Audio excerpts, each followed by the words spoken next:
Bueno, queridos, en verdad una bendición nuevamente estar con cada uno de ustedes por este medio para compartir el repaso de nuestra lección titulada Misión en favor de los no alcanzados, segunda parte, tratando siempre de sintetizar, de poder sacar un buen resumen de nuestra escuela sabática. Vamos a orar.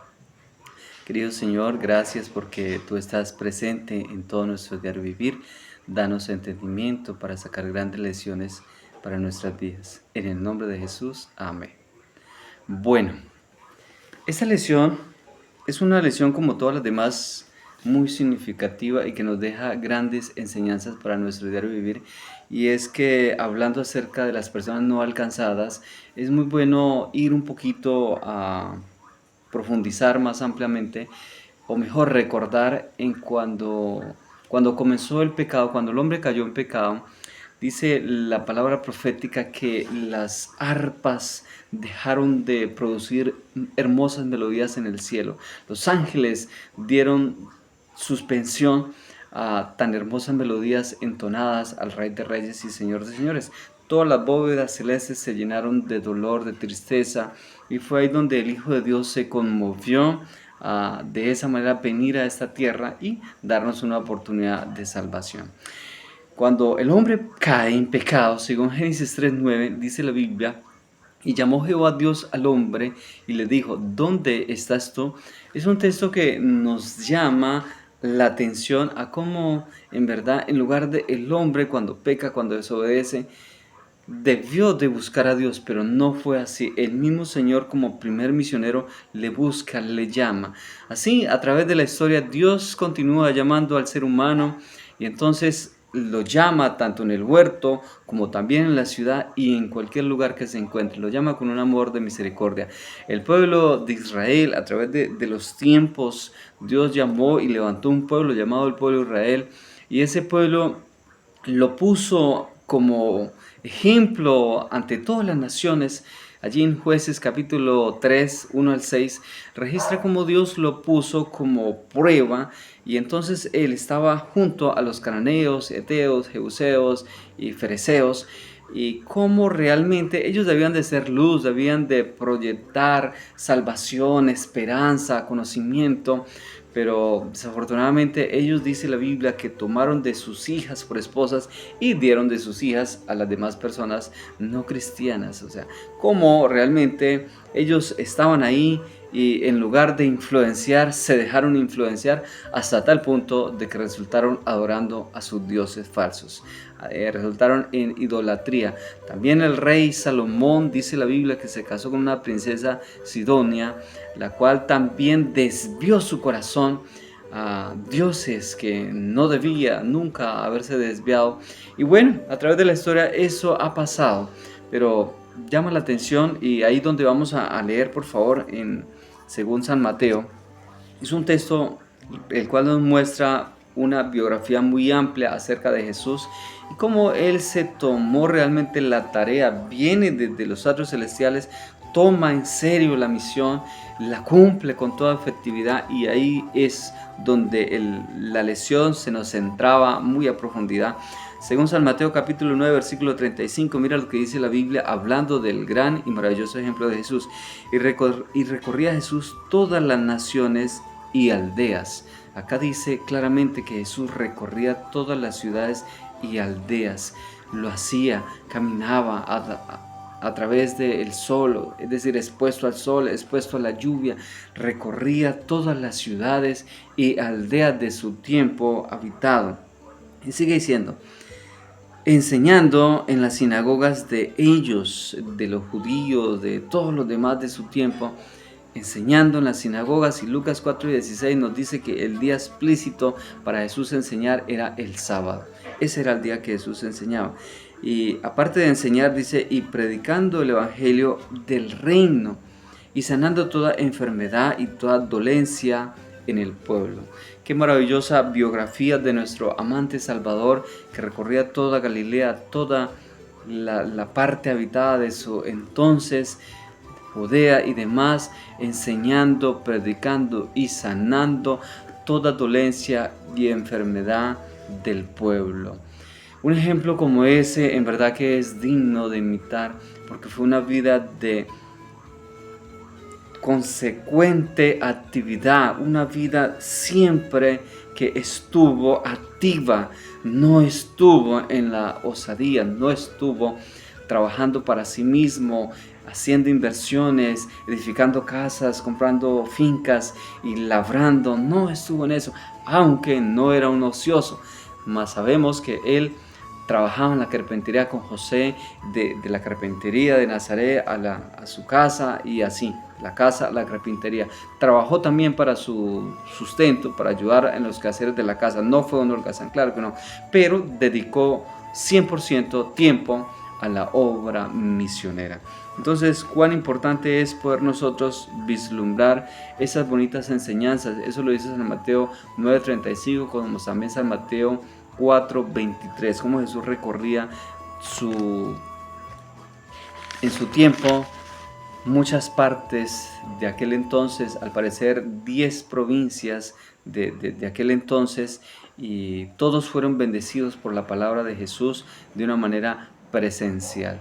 También la lección se nos presentaba un tópico muy interesante y vamos a meditar por favor ahí mismo en San Mateo capítulo 8, versículo 22 al 28 está el registro, pero no vamos a leerlo todo, solo vamos a leer unos. Dice el 22, pero Jesús le dijo, sígueme, deja que los muertos entierren a sus muertos. Bueno, eso fue cuando llamó a uno de sus discípulos, pero yo quería centrarme el 26.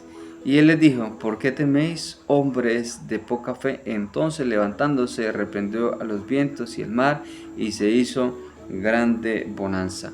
Eso fue también un día de la tempestad. Ahí habla Jesús de la necesidad de tener fe. Reprendió el viento, le dijo a los discípulos, ¿por qué tenéis tan poca fe? Y allí se nos hablaba también de un incidente en San Marcos 7:24 también. Era que el caso que yo les iba a leer hago una corrección, en San Mateo 15:22, porque yo me confundí de texto. San Mateo 15:22, aunque también nos sirvió porque Jesús habla de la fe, pero en el 15:22 dice, he aquí una mujer cananea que había salido de aquella región, clamaba diciéndole, Señor, hijo de David, ten misericordia de mí, mi hija es gravemente atormentada por un demonio. Esta fue la mujer sirofenicia, una mujer que habitaba por allí en las partes de Tiro y Sidón, y de acuerdo a la historia, estas regiones tenían unos magníficos templos, palacios, pero también tenían un paganismo impresionante. Tenía una ciudad con mucho comercio y demás, pero una ciudad que era muy pagana y era odiada por los judíos, despreciada y repudiada. Y es así como se nos presentan en varios evangelios de esta mujer, esa biografía, la cual dice que se fue al Señor y le dijo, mi hija está gravemente atormentada por un demonio. Y entonces Jesús tiene una charla con ella y efectivamente Jesús expulsa ese demonio.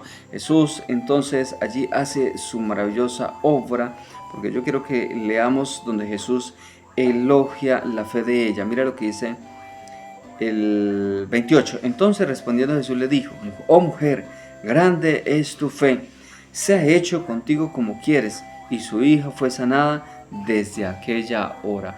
Una mujer de una provincia pagana, de una provincia que no era querida por los judíos, pero una mujer con fe. Una mujer de una ciudad pagana, pero una mujer que tenía fe en el Hijo de Dios. Y dice que Jesús le dijo, conforme a tu fe sea hecho. Y la muchacha quedó sana desde ese momento. Como realmente Jesús, de acuerdo a este episodio, de acuerdo a este momento, como en otros también, en todo su ministerio, centró su ministerio en derribar el muro de separación que habían hecho los judíos y los samaritanos. En verdad que si algo impidió el progreso del evangelio en aquel entonces fue el orgullo, fue el egoísmo y los prejuicios que tenían entre judíos y samaritanos. Los judíos decían ser los únicos herederos de la salvación, pero Jesús viene y ahora habla con los de estas partes cananeas. Jesús habla con los samaritanos. Jesús proféticamente come con ellos, duerme en sus casas, dialoga con ellos, les lleva el evangelio de salvación, derribando así la pared intermediaria o divisoria que tenían los judíos. Como Jesús lleva un evangelio tan claro para toda persona. Y es que el evangelio, mis queridos, ha de ser llevado a toda nación, tribu, lengua y pueblo. ¿En qué momento nosotros nos hemos concentrado, lo digo con amor, con cariño, en comprar tantas cosas, en edificar, en pasar gran parte de nuestro tiempo haciendo cosas que, bueno, son buenas, pero dejamos de hacer lo más importante? Una cosa es necesario hacer sin dejar de hacer la otra. Si vemos la biografía de la historia de Jesús, él en verdad, como lo leímos al comienzo, se centró 100% en la obra. ¿Por qué nos centramos tanto en lo material, en lo económico? Es bueno, claro que sí, pero siempre y cuando nosotros pudiéramos tomar esos recursos y pudiésemos apoyar, pagar misioneros, pagar obreros bíblicos, hacer lo que nosotros podamos. Si es que tú no realmente puedes ir y llevar un estudio bíblico, aunque yo sé que tú puedes, porque la Biblia dice que Dios nos ha dado poder, nos ha dado dominio propio, espíritu de poder, de dominio propio y no de cobardía. Dios ha dado dones para cada uno de nosotros. También se nos presentaba allí otro tópico hablando de Pedro, como en Hechos 10, es necesario leer Hechos 10 y Hechos 11 también, como allí al apóstol, mientras él espera un poco de comida, se pone a orar y entonces se le presenta a él un lienzo simbólico y esa división que tenían también, que le acabo de mencionar, los judíos y samaritanos, los discípulos, gentiles y demás. Bueno, tenían esa división y cómo el Señor se le presenta a Pedro un lienzo, el cual traía toda clase de animales. Dice que venían aves, venían de rapiña, venían animales cuadrúpedos, reptiles, es decir, marranos, perros, serpientes, de toda clase, animales domésticos y demás, tanto inmundos como no inmundos. Y entonces la voz le dice por 3 veces: Pedro, levántate, mata y come. Y Pedro, sabiendo que en Levíticos 11 había una ley que le prohibía comer de toda clase de animal, dice: no, Señor, porque ninguna cosa inmunda o profana he comido. Pero la voz le habla por 3 veces y le dice: lo que Dios limpió no lo llames tú inmundo. Y entonces le enseña por medio de ese lienzo simbólico que realmente con la muerte de Jesús limpió a todo ser humano, a toda persona que cree en Él es limpia. No se está refiriendo a los animales, no, claro que no. Para poder entender, podemos leer Hechos capítulo 10, versículo 28, donde el apóstol llega y entonces ve toda clase de personas de muchas nacionalidades y dice lo siguiente: y les dijo: vosotros sabéis que es abominable a un varón judío juntarse o acercarse a extranjero. Era abominable a un judío acercarse a un extranjero samaritano o de otra nacionalidad. Pero mira lo que sigue diciendo: pero Dios me ha mostrado que a ningún hombre llame común o inmundo. Pedro está diciendo que a través de ese lienzo simbólico Dios le mostró que a ningún hombre llame común o inmundo. Es decir, eso es un lienzo simbólico en el cual está representando a todas las naciones, a todas las personas de toda tribu, lengua y pueblo. No se está refiriendo a un anular, a abrogar la ley levítica. No, claro que no. Siempre había una distinción entre los animales limpios e inmundos desde el Génesis.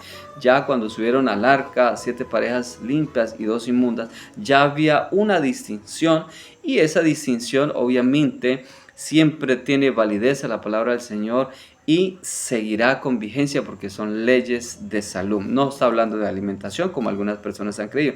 Está hablando de cómo por la obra expiatoria de Jesús en la cruz del Calvario, todo ser humano puede ser salvo. Así que, queridos hermanos, es muy bueno cuando nosotros vamos a la Biblia y vemos estas historias tan maravillosas y vamos a esos textos que son puntuales, y cómo Jesús elogió la fe de muchas personas, de la mujer sirofenicia, elogió la fe también de otros muchos, y cómo las personas se han salvado. Digo salvados porque al morir y al depositar su fe en Jesús, ellos, aunque están muertos, están salvados, más cuando resuciten van a recibir la salvación.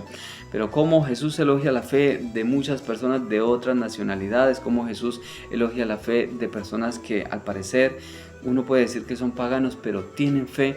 Y la Biblia dice que sin fe es imposible agradar a Dios. Esos episodios nos muestran realmente la gran importancia de no juzgar a las demás personas. No, muchos de ellos tienen fe aunque estén en un círculo pagano, en un círculo de otra iglesia, denominación, engañados. Pero Jesús elogia la fe y obviamente tú y yo somos llamados para llevar el evangelio de salvación. Vemos también en la Biblia otro incidente muy interesante. Sucedió en Lucas capítulo 18 versículo 35 al 43 y fue un hombre llamado Bartimeo. Yo quiero que leamos ese por favor, ese relato porque es muy bonito. Lucas capítulo 18 versículo 35, mira cómo comienza el relato. Y aconteció acercándose él, es decir Jesús, a Jericó, un ciego estaba sentado junto al camino mendigando, y oyendo la multitud que pasaba, preguntó qué era aquello, y le dijeron que pasaba Jesús de Nazaret. Entonces dio voces diciendo: Jesús, hijo de David, ten misericordia de mí. Y los que iban delante le reprendían para que callara. Pero él gritaba mucho más y dijo: Hijo de David, ten misericordia de mí. Jesús entonces, deteniéndose, mandó traerle así. Y cuando él llegó, le preguntó, diciendo: ¿qué quieres que te haga? Él le dijo: Señor, que reciba la vista. Y Jesús le dijo: recibe la vista, tu fe te ha salvado. Amén. Tu fe te ha salvado. Este hombre se salva únicamente porque sabía que Jesús iba pasando, ya había depositado su corazón en Jesús. No era de la iglesia, no era adventista, era de otra parte. Tal vez tenía otros dioses, pero tenía fe en el Dios verdadero, había escuchado el Dios verdadero. Y entonces cuando escucha, pregunta: por favor, ¿quién va por ahí? ¿Quién va? Dígame. Le dicen: es Jesús. Y sabe que su única esperanza es Jesús y comienza a gritar: Jesús, Jesús, hijo de David, ten misericordia de mí. Hasta tal punto de que los que lo veían le infuriaban, le ofendían: cállate, necio, ciego, negligente, no te va a escuchar, no te va a prestar atención. Pero Jesús le escucha y entonces le dicen que es un ciego llamado Bartimeo y los manda a traer y le preguntan: ¿qué quieres que te haga? Él dice: Señor, que reciba la vista. Y Jesús le dice: tu fe te ha sanado. ¿Se han preguntado alguna vez cuántas personas tal vez estén gritando: Jesús, hijo de David, ten misericordia de mí, ayúdame? Y de repente nosotros, ocupados en nuestro diario vivir, no vamos con el mensaje de salvación. Queridos, si tú tienes un mensaje de salvación, si tú lees la Biblia y eres adventista del séptimo día o de cualquier otra iglesia, Dios te hace el llamado. Dios invita a hombres y mujeres para que lleven su evangelio de salvación, porque pronto la hora terminará. Pronto no podremos hacer el trabajo que hoy tenemos la bonita y maravillosa oportunidad. Ángeles, no olvides eso. Ángeles quisieron venir a predicar el evangelio, a caminar las ciudades, a caminar los pueblos, a caminar las veredas, pero se nos dio ese privilegio a nosotros, se nos dio ese privilegio. Por lo tanto, es muy importante poder ir y evangelizar. Ahora bien, algunos han dicho: pero es que el llamado de Dios es salir de las ciudades, irnos al campo. Sí, es verdad, hay un capítulo de la ciudad al campo, pero también hay indicación para poder salir de la ciudad al campo. ¿Cuándo es la seña? ¿Cuándo es el aviso? Es cuando las leyes dominicales sean dictadas a nivel nacional. Esa es la seña, esa es la alarma, ese es el momento donde tenemos que salir, tal como Dios indicó al pueblo judío, y cuando el ejército romano cercara a Jerusalén debía de salir. De igual manera, la clave, la seña para nosotros salir es leyes dominicales. Por el momento no se han firmado. Por el momento tenemos libertad religiosa y es ahí donde tenemos que evangelizar las ciudades. En las ciudades hay un sinnúmero de personas que no conocen del Dios verdadero y de repente Dios te llama, Dios me llama. En el pueblo, en la vereda, en el lugar donde estemos, en el caserío.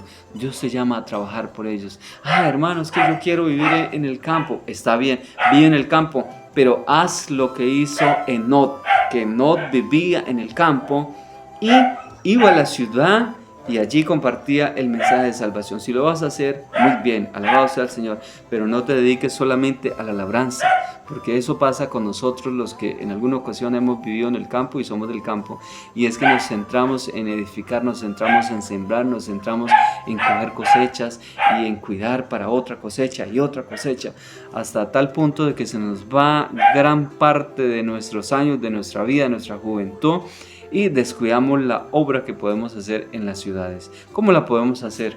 Miles de maneras. Las publicaciones, está el colportaje, haga amigos, haga charlas bíblicas, haga charlas de salud, haga exposiciones, haga proyectos misioneros. Llegue a las universidades, llegue a los colegios, llegue con brigadas de salud, de peluquería, de terapias, en fin, lo que tú tengas a tu alcance, pero hazlo, porque Dios nos llama a alcanzar a los no alcanzados. Así que el Señor les bendiga grandemente y que podamos realizar esta obra con prontitud.